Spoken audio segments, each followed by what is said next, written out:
We've spent the last year working on building Developer Kit 2 as an update to our original development kit, something that gets a lot closer to what we want the consumer version to be, and lets developers make much better virtual reality experiences. DK2 has a variety of different improvements, largely around comfort and presence. The sense of presence in virtual reality is something fundamentally new. You actually, for the first time, your brain says, okay, I'm comfortable in this environment. I know it's not real, but I think it is. With the second developer kit, a year of R&D, we're getting a lot closer. DK2 has lower latency, higher frame rate, higher resolution, and low persistence, along with full 6-DoF positional tracking.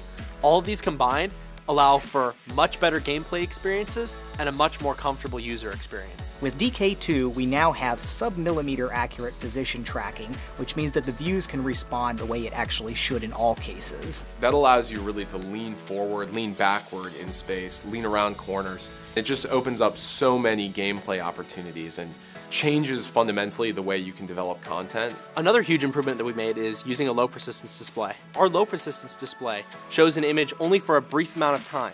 Then the display goes dark until the next frame comes in.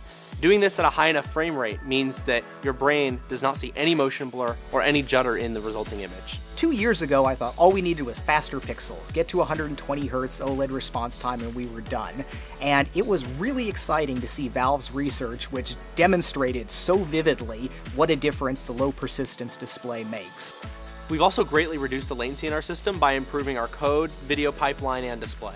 Our original dev kit was 60 frames a second, not because that was what you really need for a great convincing VR experience. It was just the best display that we could get our hands on over a year ago.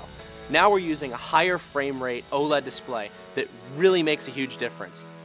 It's really not that there's just one thing that's better about DK2, it's how all these new features come together to really take the experience to a whole nother level. We've spent the last years figuring out what consumer virtual reality needs to be.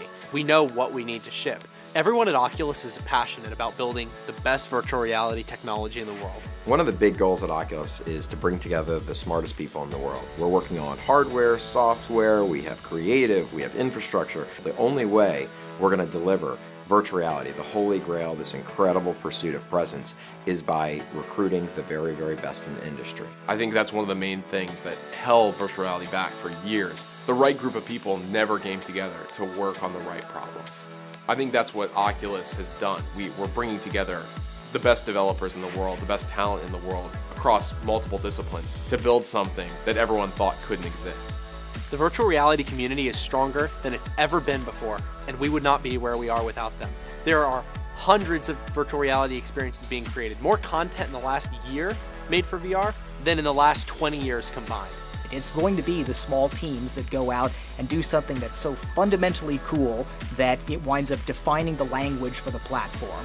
We can't wait to see the experiences that come out of all of these new features.